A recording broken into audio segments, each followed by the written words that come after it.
toutes, Charis Shalom, bienvenue à tous ceux qui nous rejoignent sur YouTube et bien sûr bienvenue à vous qui êtes ici présents.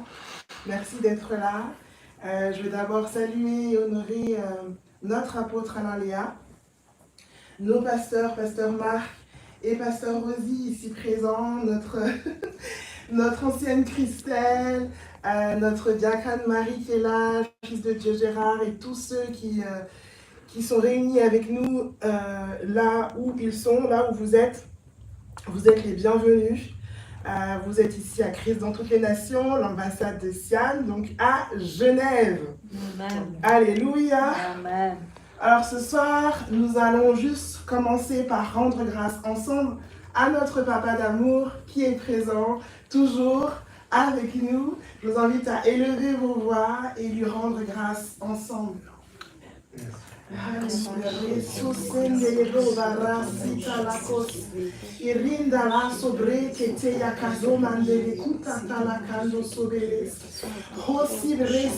c'est une occasion merveilleuse de pouvoir te dire merci. Merci parce que nous sommes en vie. Merci pour la respiration. Merci, Père, parce que nous sommes, alléluia, à toi et tu es à nous. Merci, Père, parce que tu habites en chacun et en chacune de nous, Père. Merci parce que, quand nous sommes réunis ensemble, il se passe quelque chose de merveilleux.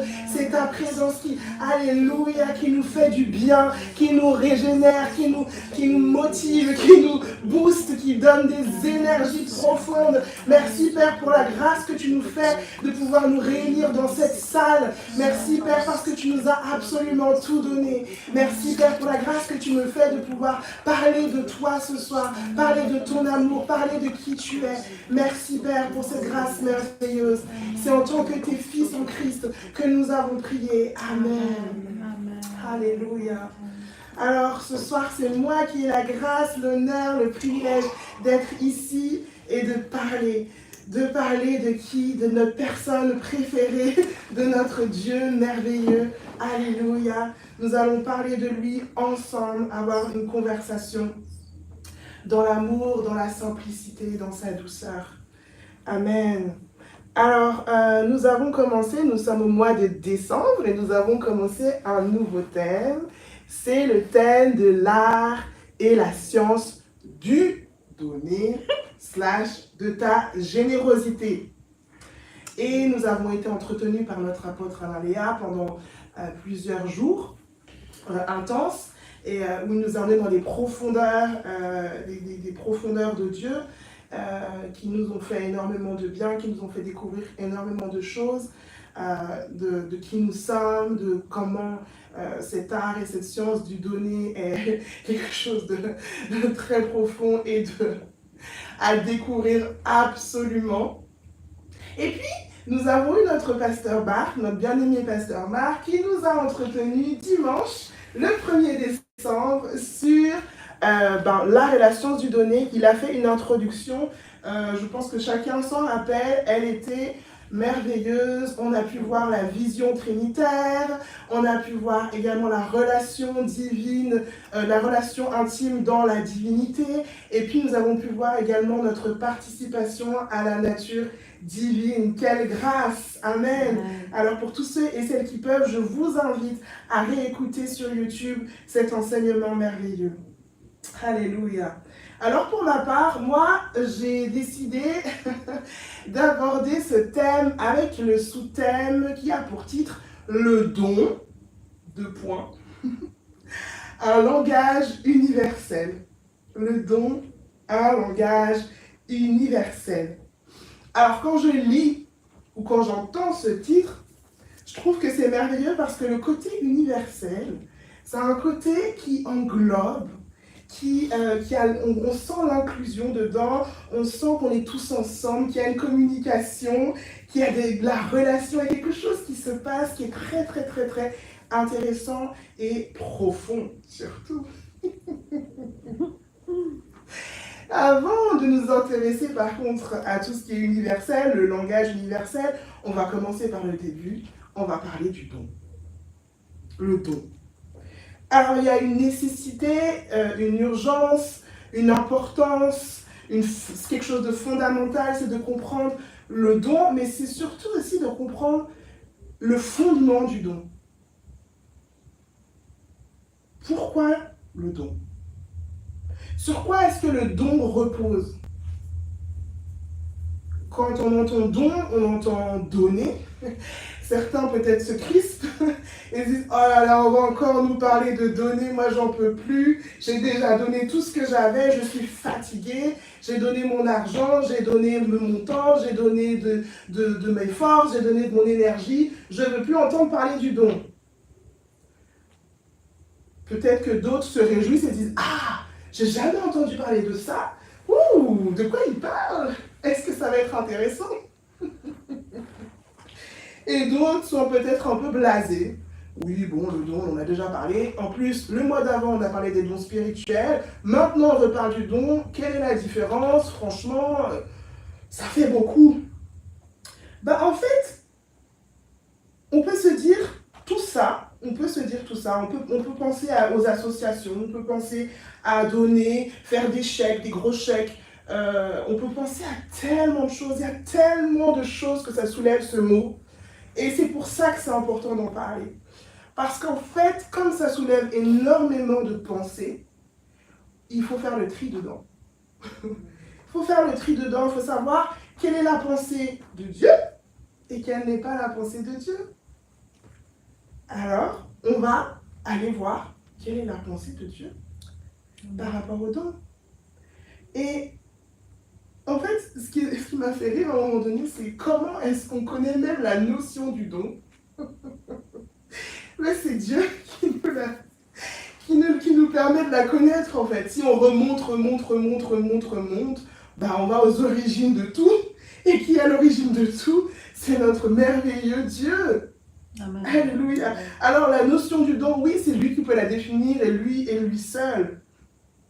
Et la Bible dit dans Jean 1 au verset 1 à 3, on en a parlé, qu'au commencement était la parole, et la parole était avec Dieu, la parole était Dieu, elle était au commencement avec Dieu, et toutes choses ont été faites par elle, et rien de ce qui a été fait n'a été fait sans elle.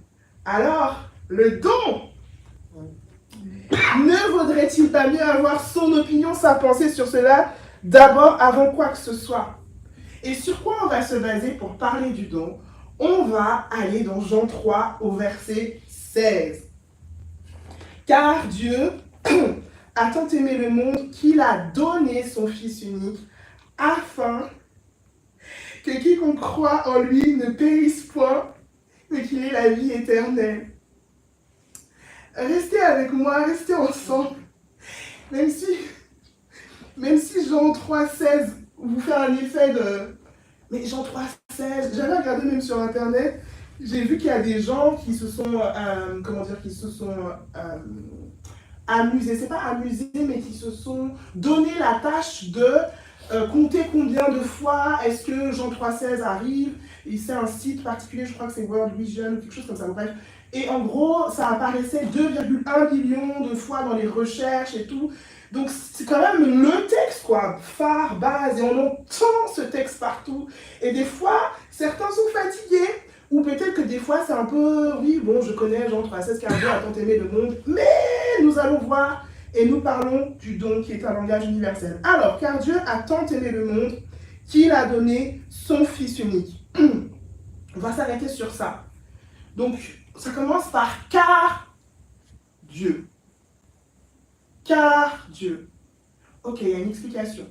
Car Dieu a tant aimé le monde qu'il a donné.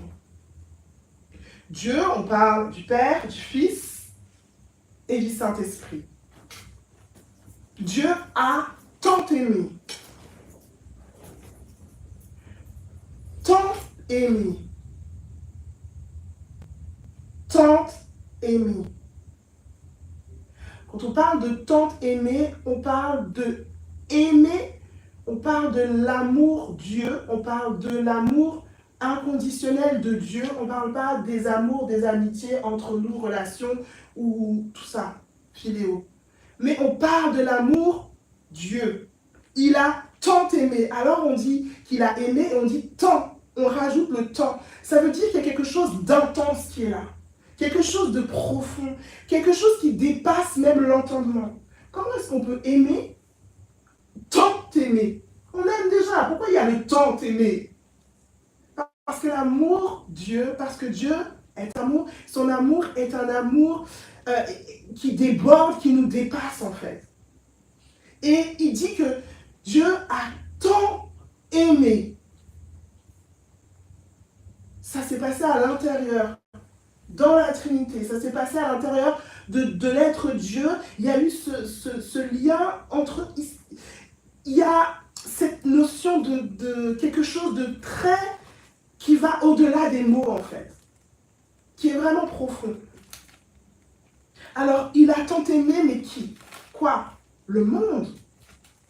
Nous? Tous?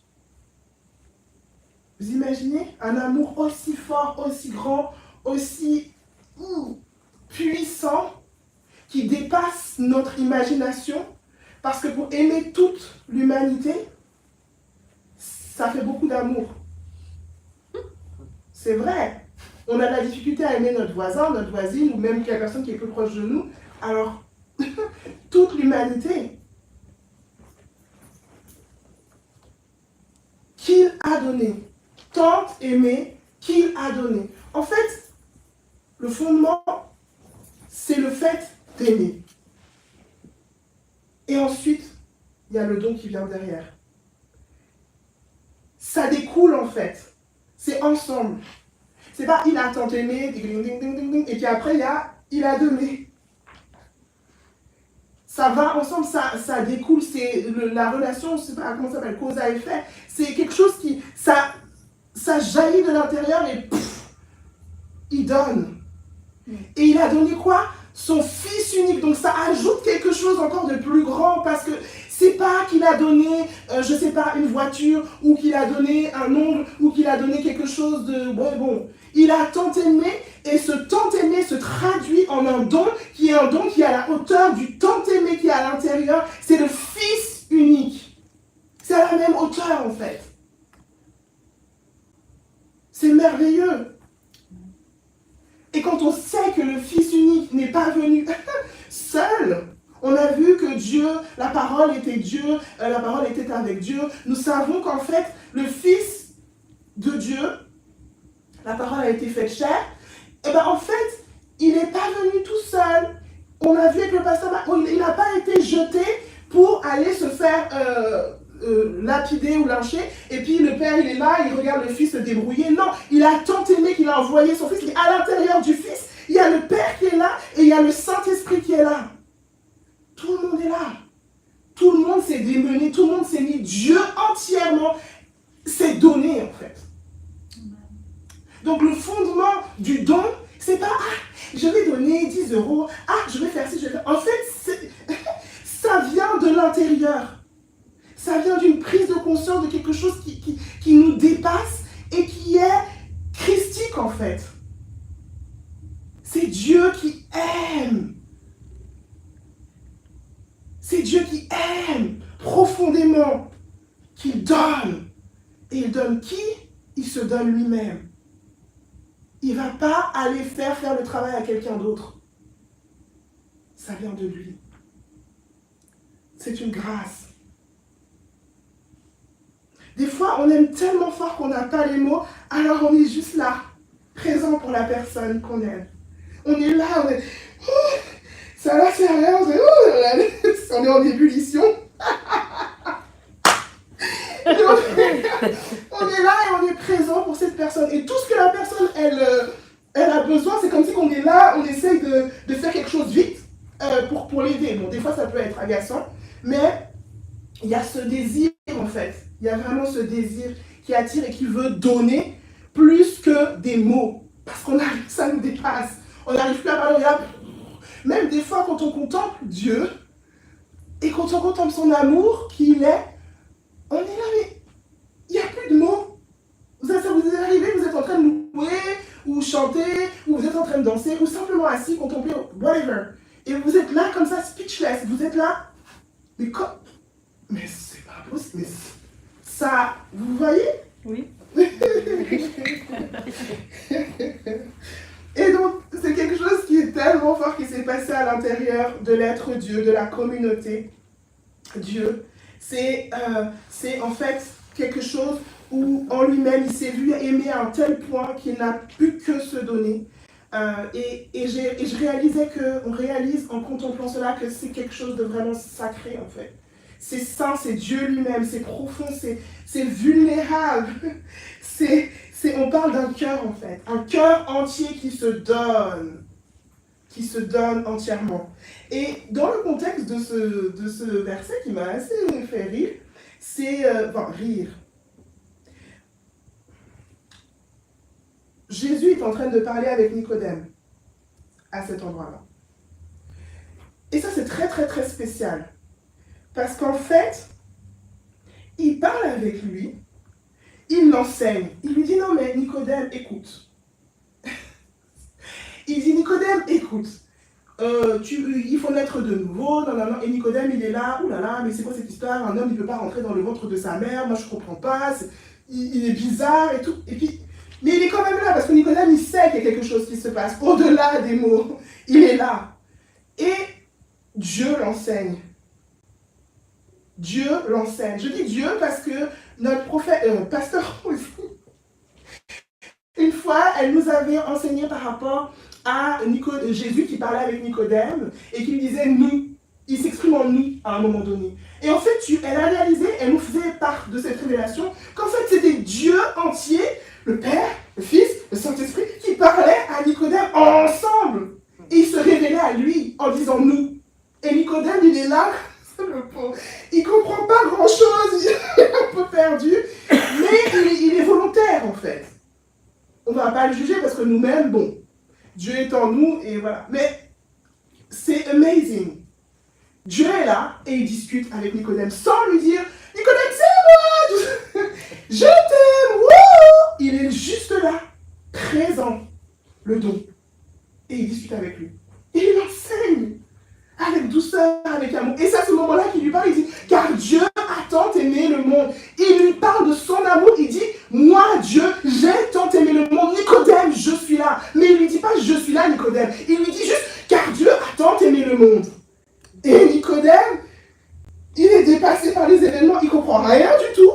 Mais Dieu, par le don qu'il est, le Fils qui est là, dans la chair incarnée avec le Père et le Saint-Esprit, parle, communique, enseigne Nicodème.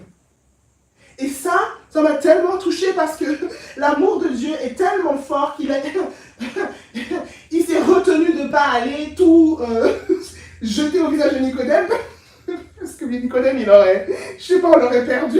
Tout de suite, il serait retourné auprès du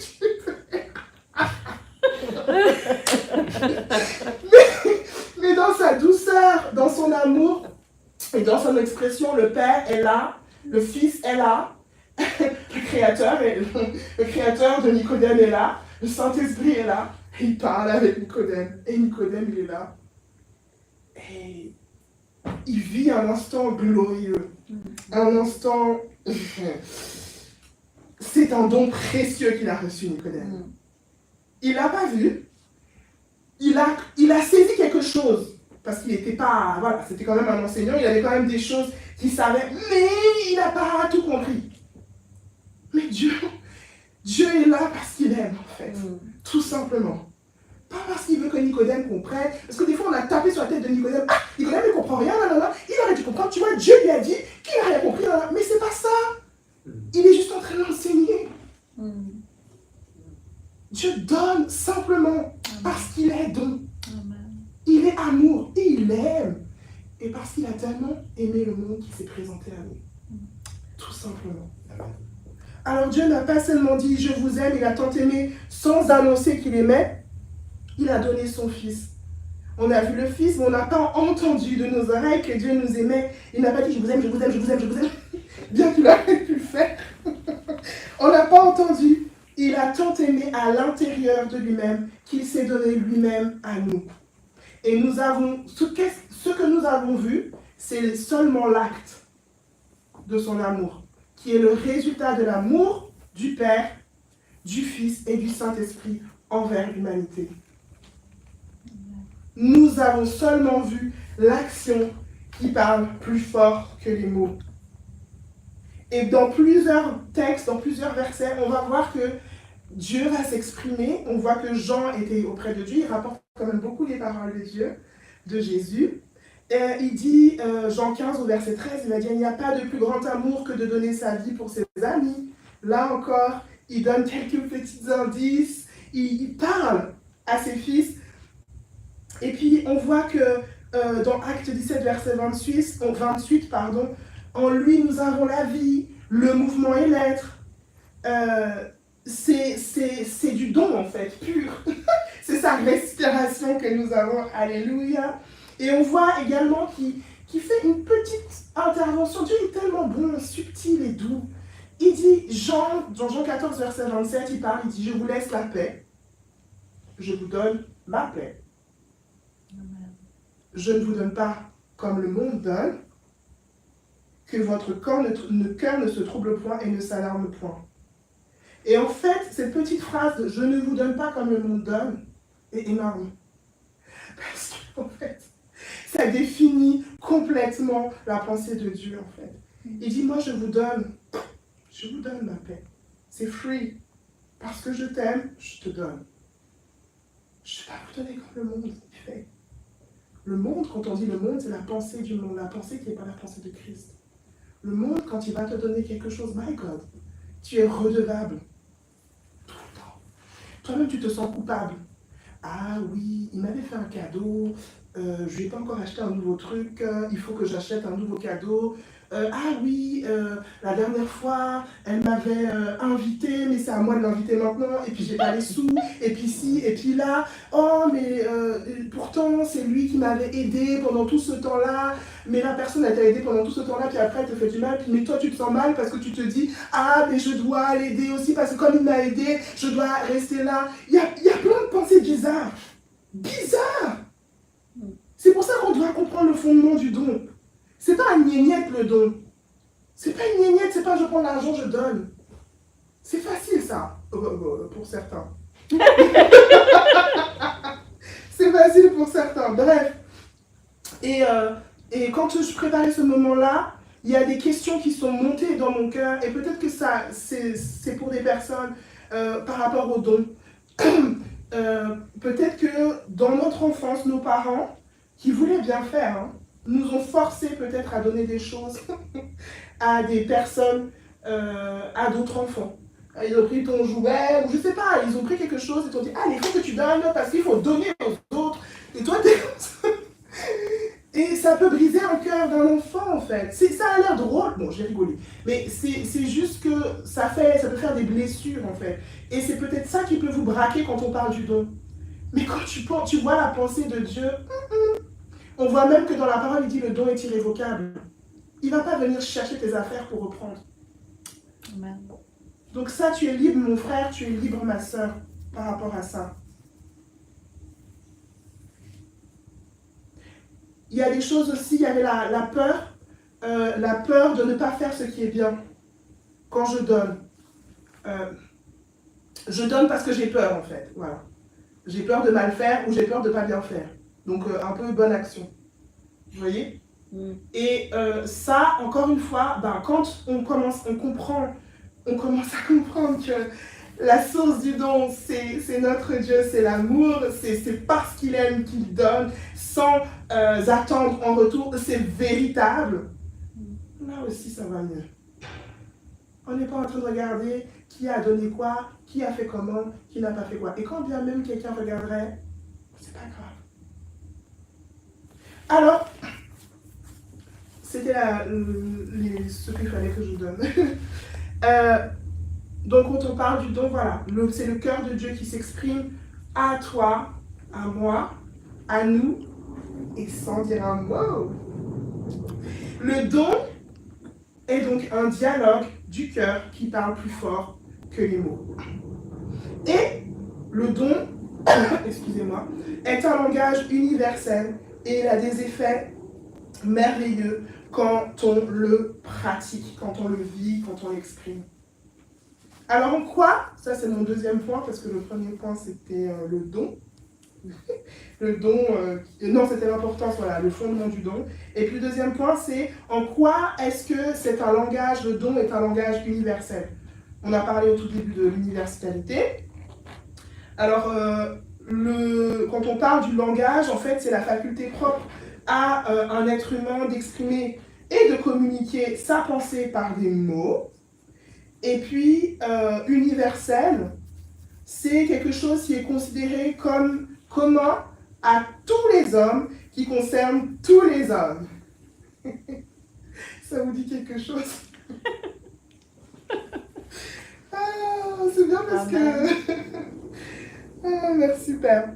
Et donc, quand on parle de langage universel, on parle d'expression, de communication de la pensée par des mots qui est commune à tous les hommes et qui les concerne tous. Alors, vous avez vu qu'on parle des mots, mais on va faire une traduction à nous-mêmes, parce que là, j'ai fait avec le dictionnaire et tout ça, comment ça peut faire. Mais comme on a dit que le don est un dialogue du cœur qui parle plus fort que les mots, donc si on retire la partie mots, hein, ce que j'ai... Bon, bref.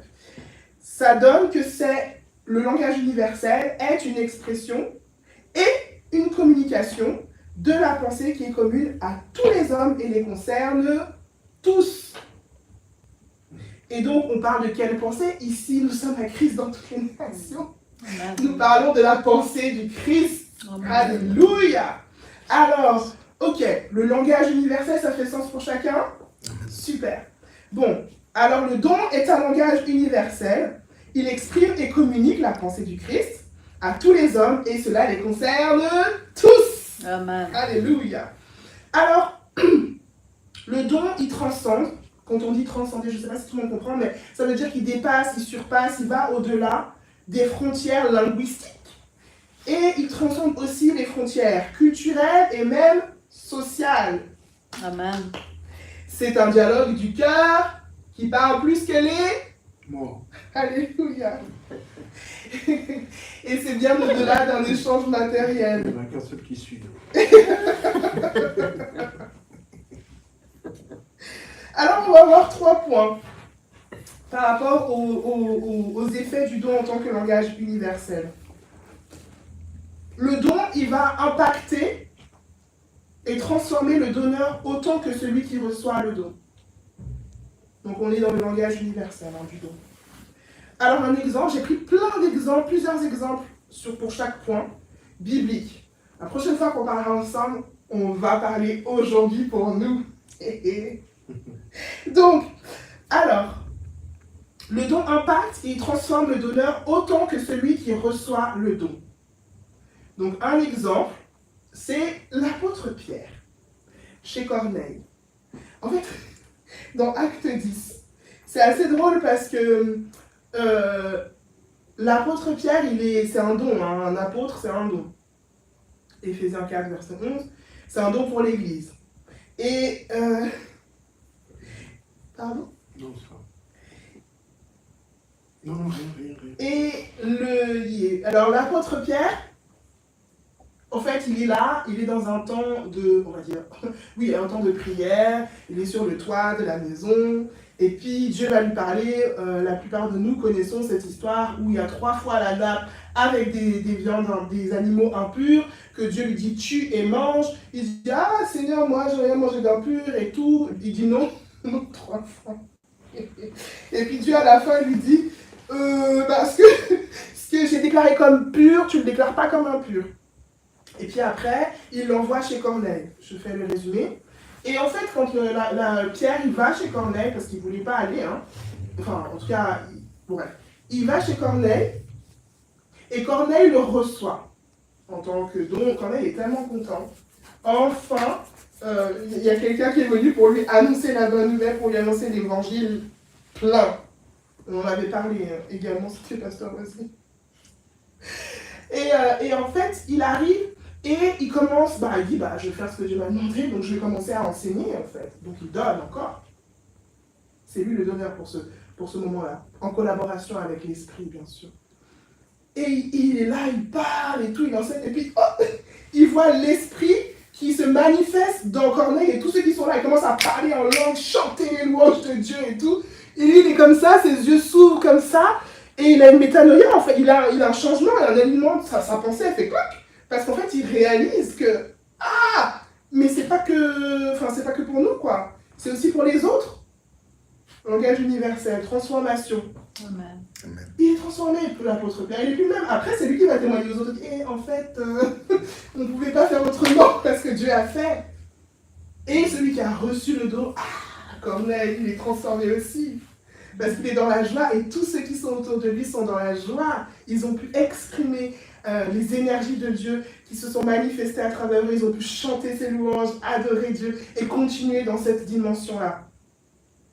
Alors ça, c'est le premier point, le don qui impacte et qui transforme le donneur autant que celui qui reçoit le don. Et puis, on a un deuxième point. Le don, il va créer des ponts là où existaient des murs. Des murs,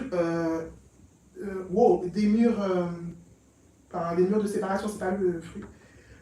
Donc, le pont, il crée des ponts là où existaient des murs. Alors, notre exemple pour ça, c'est encore des dons. L'apôtre Paul. L'apôtre Paul, il est en prison. Il est allé à Macédoine. Il est allé en Macédoine, il est à Philippe. Donc ça, c'est dans Acte 16, au verset 22 à 34. Il est là, il a pu enseigner, et il est content. Il y a une dame qui a donné sa vie. Il y a une dame qui a reçu, qui a accueilli l'évangile, qui est trop contente, ses yeux se sont ouverts, tout se passe bien. Il va dans la rue, il marche, il y a une servante qui le poursuit, qui a un esprit de python, qui dit « Ah, ces hommes, ce sont des serviteurs de Dieu ». Au bout d'un moment, 3 jours, l'apôtre Paul est fatigué, il chasse l'esprit mauvais.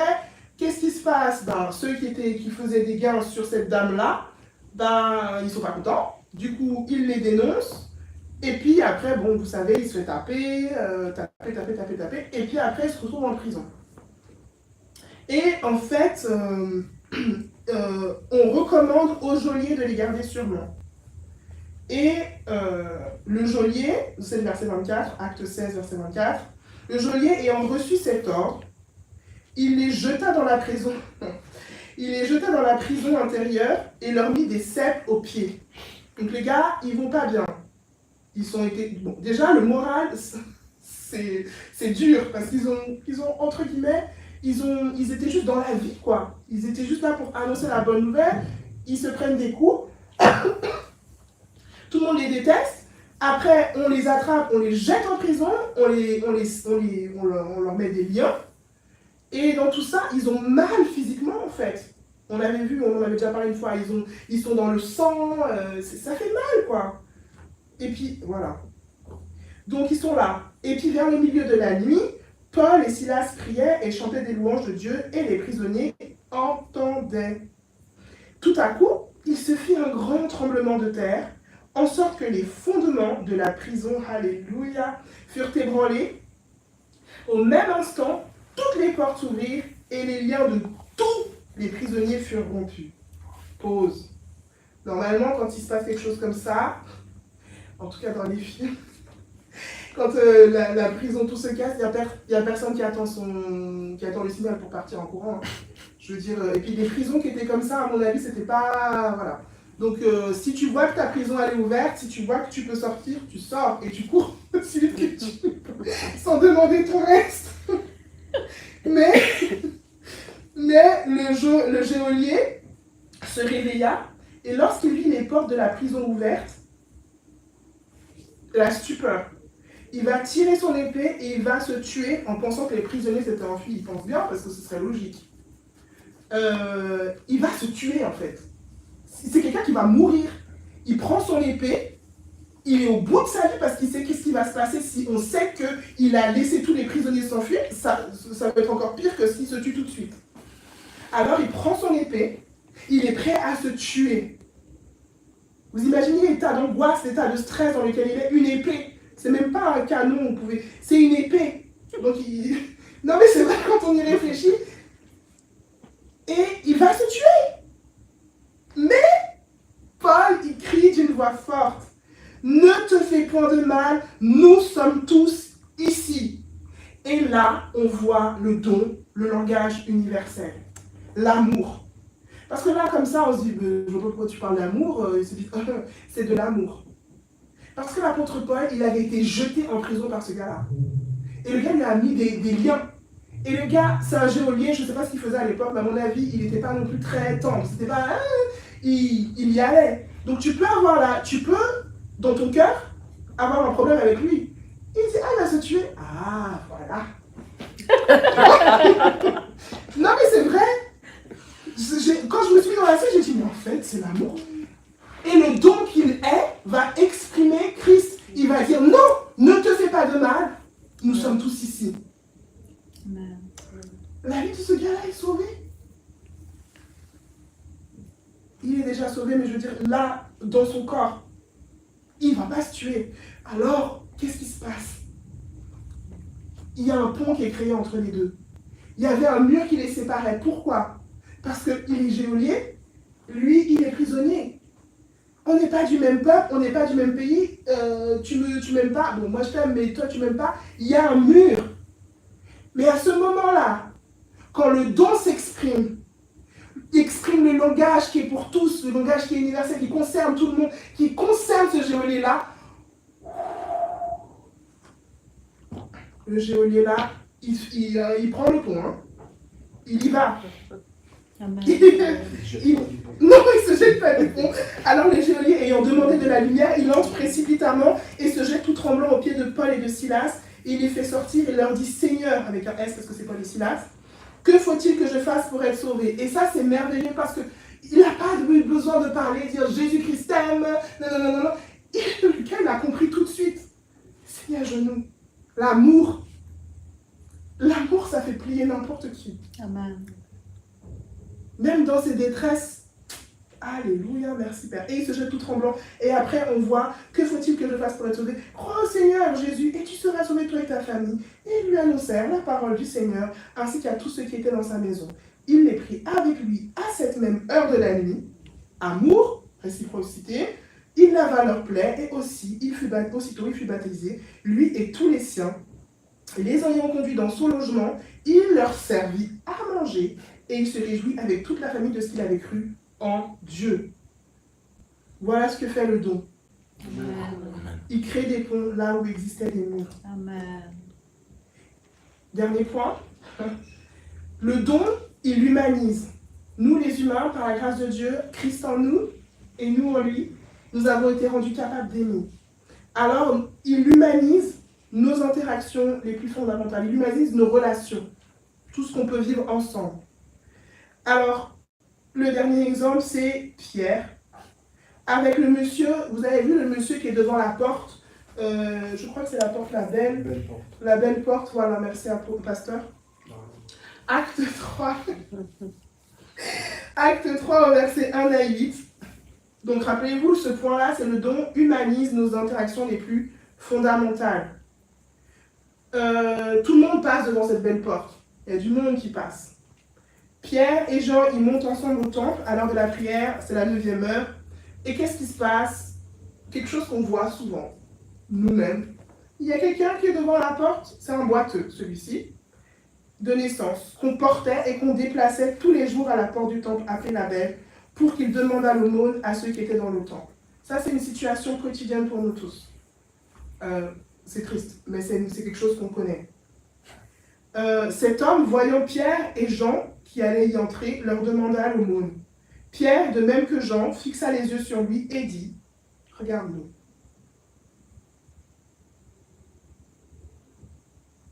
Et il les regarda attentivement, s'attendant à recevoir d'eux quelque chose.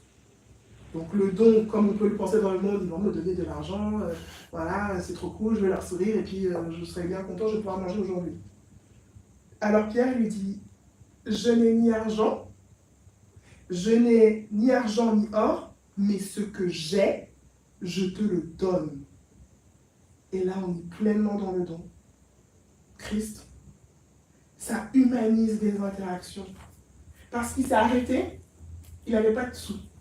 Il s'est arrêté, il a regardé, il a dit, regarde-nous.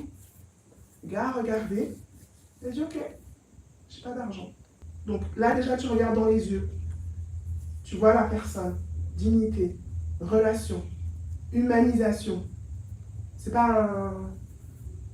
C'est quelqu'un, c'est une personne. Et tu le considères et tu lui donnes ce que tu as. Amen. Alléluia. Au nom de Jésus-Christ de Nazareth, lève-toi et marche. Et tu t'engages. Il a pris sa main, il a attrapé comme ça, il l'a levé en même temps. Parce que bon, tu peux dire au nom de Jésus-Christ, lève-toi. Mais là, il s'est engagé en fait. Ça vient de l'amour. L'amour donne. Et, il est allé, il a pris sa main, il a levé en même temps. Et vous connaissez la suite. Il a commencé à danser, sauter partout, louer, adorer Dieu. Donc voilà, c'est le résultat de leur participation à la vie trinitaire. Et toutes ces choses, tous ces exemples que je viens de donner, tous ces 3 points que je viens de dire, je vais les redire, de ce que fait le don qui est un langage universel, c'est en fait, il dépasse, il surpasse tout ce qui est culturel, social, frontières linguistiques. Il va impacter, transformer le donneur autant que celui qui reçoit le don. Il va créer des ponts là où existaient des murs et il va humaniser nos interactions les plus fondamentales. Amen. Amen. Alors, nous allons...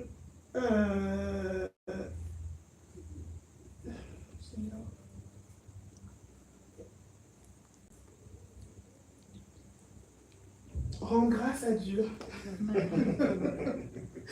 Parce que j'avais un troisième point, mais mon troisième point est un petit peu long. Et j'ai peur de pas...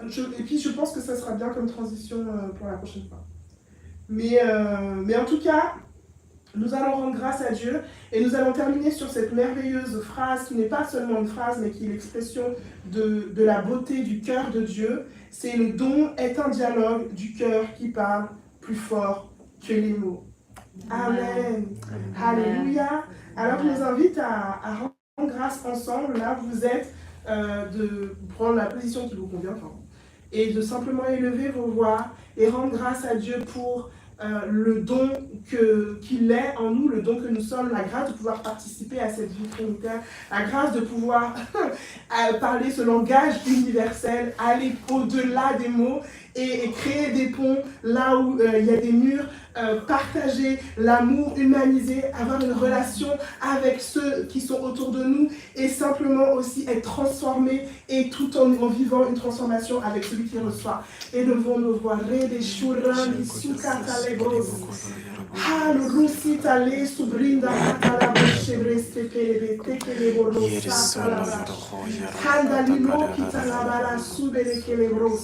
Père, je te rends grâce et je te dis merci.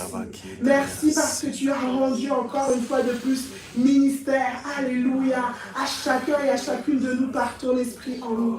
Merci Père pour les pensées qui commencent à s'aligner à ta pensée, qui commencent à découvrir, à creuser un peu plus dans la sainteté de ce qu'est le don, la beauté de ce qu'est le don, ton cœur Père, ton amour qui se manifeste de tellement de manière à travers tous. Merci Père pour l'amour que tu te manifestes et que tu as manifesté envers nous. Merci pour la patience, la douceur que tu as pour chacun et chacune de nous. Père, nous te rendons toute la gloire et nous te disons merci, merci, merci, merci, merci de nous avoir tant aimés. Alléluia. Merci Papa. Amen. Amen. Amen.